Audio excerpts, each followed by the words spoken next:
Breaking news Afghanistan में चल रही सियासी खींचतान पर खबर है कि वहां के सुप्रीम लीडर अखुंदजादा की कुर्सी खतरे में है। तालिबान के ही नेता अब अखुंदजादा को कुर्सी से हटाना चाहते हैं। कुर्सी के लिए वहां बहुत बड़ी जंग छिड़ने की खबर है।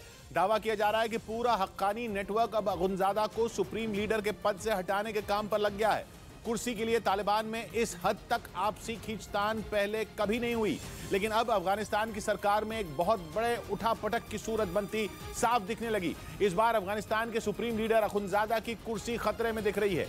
तालिबान में पड़ी फूट अब अफगानिस्तान की सत्ता में बड़े बदलाव की वजह बन सकती है, क्योंकि अखुंदजादा के खिलाफ बढ़ रहा विरोध कम होने का नाम नहीं ले रहा। अखुंदजादा के खिलाफ जो धड़क खड़ा हुआ उसमें दो बड़े नाम हैं। पहला नाम है सिराजुद्दीन हक्कानी का, जो हक्कानी नेटवर्क के मुखिया होने के अलावा अफगानिस्तान की सरकार में आंतरिक मामलों के मंत्री हैं। जबकि दूसरा नाम है मुल्ला याकूब का। तालिबान की स्थापना करने वाले मुल्ला उमर का बेटा मुल्ला याकूब भी वहाँ के ताकतवर नेताओं में है और इन दोनों नेताओं का दबदबा अफगानिस्तान के तकरीबन हर हिस्से में है। इतना ही नहीं, इन दोनों के रिश्ते दूसरे मुल्कों के नेताओं और संगठनों से भी काफी अच्छे हैं। यही वजह है कि इस बार अखुंदजादा के लिए टिकना मुश्किल है, क्योंकि अखुंदजादा के साथ कई मसलों पर तालिबान के बड़े नेताओं की बिल्कुल नहीं बन रही। खास तौर पर महिलाओं को आजादी से जुड़े मामलों में अखुंदजादा किसी की भी सुनने को तैयार नहीं है। जबकि सिराजुद्दीन हक्कानी और मुल्ला याकूब चाहते हैं कि महिलाओं पर ज्यादा सख्ती न की जाए। सबसे बड़े विवाद की वजह तो तालिबान की हुकूमत का महिलाओं के काम करने से जुड़ा फैसला रहा। अहम फैसला लेते हुए एनजीओ मतलब गैर सरकारी संगठनों में महिलाओं के काम करने पर रोक लगा दी गई। इस फैसले का सबसे ज्यादा असर यूरोप और अमेरिका की संस्थाओं पर हुआ, जो अफगानिस्तान में समाज सेवा के काम में लगी थी। इस फैसले की वापसी के लिए भी अखुंदजादा पर खूब दबाव डाला गया, लेकिन वो झुकने को तैयार नहीं हुए। हक्कानी और मुल्ला याकूब भी अखुंदजादा को समझाने में पूरी तरह नाकाम रहे। यही वजह है कि वहाँ अखुंदजादा के खिलाफ विद्रोह जैसे हालात हो गए। और कुछ हफ्ते पहले एक कार्यक्रम में भाषण देते हुए ही सिराजुद्दीन हक्कानी ने अपने इरादे साफ कर दिए थे। उन्होंने अखुंदजादा को सत्ता में होने वाले बदलाव तक का संकेत दे दिया था, लेकिन उसके बाद से तो अखुंदजादा ने भी तेवर बदल लिए और अपने समर्थकों को नए सिरे से जुटाना शुरू कर दिया। अफगानिस्तान में मोटे तौर पर तालिबान के दो धड़े रहे हैं। पहला काबुल वाला धड़ा और दूसरा कंधार वाला धड़ा। अखुंदजादा कंधार वाले धड़े से हैं। लेकिन सुप्रीम लीडर बनने के बाद उनका दफ्तर काबुल में है। वही काबुल जो हक्कानी और मुल्ला याकूब का गढ़ है। माना जा रहा है कि अगर सत्ता में सीधे रास्ते से बदलाव नहीं हुआ तो वहाँ खून खराबा तक मुमकिन है। मतलब ये कि हक्कानी और अखुंदजादा के धड़ों में भी जंग छिड़ सकती है, वो भी ऐसे वक्त में जब ISKP पहले से तालिबान की जड़ें काटने में लगा है। माना जा रहा है कि बहुत जल्द ये खींचतान वहाँ एक बहुत बड़ी जंग की वजह बन जाएगी। उधर ब्रिटेन की वेबसाइट डेली मेल की एक रिपोर्ट के मुताबिक पोलैंड के फैसले के बाद भी अमेरिका यूक्रेन को F-16 फाइटर जेट नहीं देगा। यूक्रेन पर रूस के हमले के बाद पोलैंड पहला नेटो देश है जिसने यूक्रेन को MiG-29 लड़ाकू विमान देने का ऐलान किया है।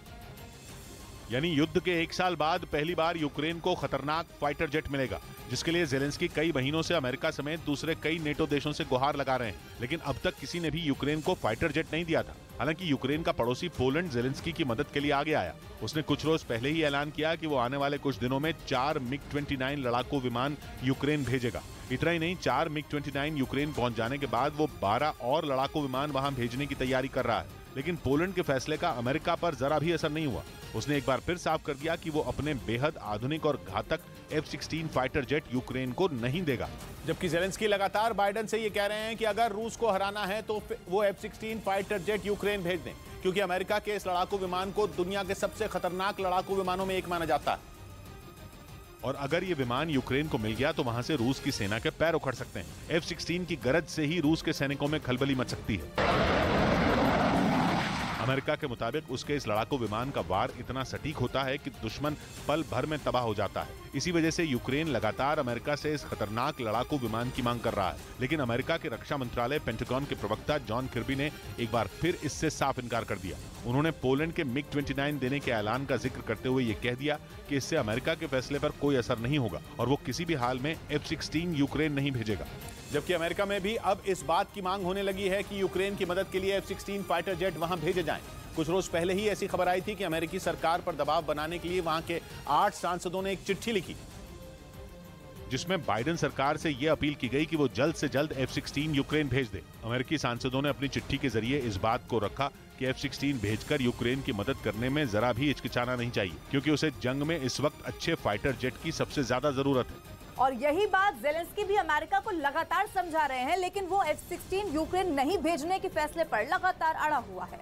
हालांकि यूक्रेन को पोलैंड से मिग-29 मिलने पर थोड़ी राहत जरूर होगी, लेकिन सोवियत संघ के जमाने के मिग-29 से जंग लड़ना यूक्रेन के लिए आसान नहीं होगा, जबकि F-16 किसी भी जंग में बाजी पलटने की ताकत रखता है। लेकिन लगता नहीं कि ज़ेलेंस्की इस फाइटर जेट को यूक्रेन भेजने के लिए अमेरिका को मना पाएंगे।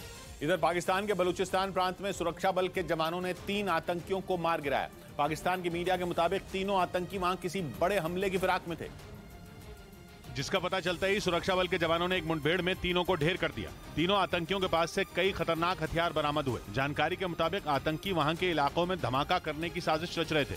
इस बीच ऑस्ट्रेलिया ने साफ कर दिया कि उसकी परमाणु पनडुब्बियों का इस्तेमाल ताइवान झगड़े में नहीं होगा। यह बयान ऑस्ट्रेलिया के रक्षा मंत्री ने दिया, जिनसे एक इंटरव्यू में ऑकस देशों के बीच हुई पनडुब्बियों की डील पर सवाल पूछा गया, जिसके जवाब में उन्होंने सीधा बोल दिया कि ऑस्ट्रेलिया की पनडुब्बियों को ताइवान विवाद सुलझाने नहीं भेजा जाएगा। यानी डील के कुछ ही दिन बाद अमेरिका को ऑस्ट्रेलिया ने तगड़ा झटका दे दिया, क्योंकि जब ये डील हुई तो पूरी कहानी ताइवान के इर्द गिर्द ही बुनी गई। ऑस्ट्रेलिया की सुरक्षा के बारे में कम और चीन ताइवान झगड़े के बारे में ज्यादा बात हुई। और बताया गया कि ऑकस देशों में डील ताइवान में चीन को सबक सिखाने के लिए हुई है, क्योंकि ऑस्ट्रेलिया को 2030 से 2040 के बीच जो परमाणु पनडुब्बियां मिलेंगी वो चीन की शामत बन जाएंगी। लेकिन ऑस्ट्रेलिया के रक्षा मंत्री इस बात से सहमत नजर नहीं आए, क्योंकि इंटरव्यू में उन्होंने बिना घुमाए फिराए बोल दिया कि जैसे ही परमाणु पनडुब्बियां ऑस्ट्रेलिया को मिलेंगी उन पर ऑस्ट्रेलिया का अधिकार हो जाएगा और ऑस्ट्रेलिया की सरकार फैसला करेगी कि उन्हें कब और कहां भेजना है, और इस फैसले में अमेरिका का कोई दखल नहीं होगा। ऑस्ट्रेलिया के रक्षा मंत्री रिचर्ड माल्स ने बयान दिया कि ऑस्ट्रेलिया ने परमाणु पनडुब्बियों की डील के बदले अमेरिका से कोई वादा नहीं किया और इस डील का ताइवान मुद्दे से कोई लेना देना नहीं है। मतलब ऑकस देशों यानी ऑस्ट्रेलिया, यूके और यूएस की डील का ताइवान झगड़े से लेना देना नहीं है। कम से कम ऑस्ट्रेलिया के रक्षा मंत्री तो यही कह रहे हैं, जबकि डील के ऐलान के बाद इसे चीन के लिए खतरे की घंटी माना जा रहा था। लेकिन ऑस्ट्रेलिया के इस नए स्टैंड ने सारा समीकरण ही उलट-पुलट कर रख दिया।